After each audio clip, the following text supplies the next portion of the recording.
give up and just throw it the hell away. Take something new, move on with a free spirit. Not being able to give up is a very bad trait.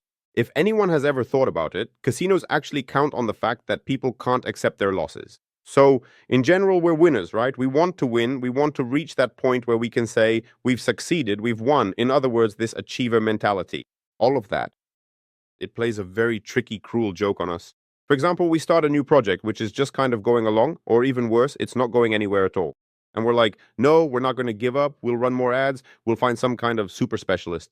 No, we'll go and try a different approach. We'll add more products. No, we'll redo the photos. No, we'll do something else as well.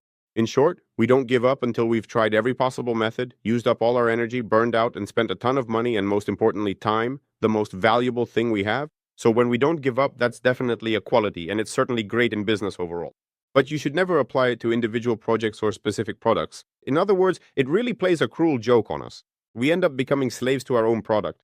And if it doesn't take off right away, then honestly, you can be sure that a product that doesn't sell itself from the start won't take off later, no matter how much effort you put in.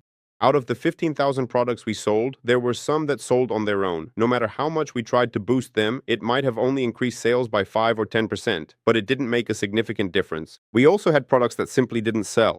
No matter how much we changed the photos, no matter how much we tried to experiment with them, we changed the descriptions, promoted them with ads, spent a lot of money, still, they didn't really take off. Only a handful of them actually started to move. So I'm not saying this is a 100% rule. If something isn't working out for you, let it go, but reassess the situation, because it's much better to remove than to add. It's much harder to get rid of things, because after all, we created them, we came up with all of this. So how do we just get rid of it now? Especially since giving up isn't really in our nature. But sometimes, giving up is exactly what you need to do. So reflect on those products or services you've launched that aren't taking off, but you're still struggling with them, because in the end, they'll only lead to burnout and losses. But maybe the time has come.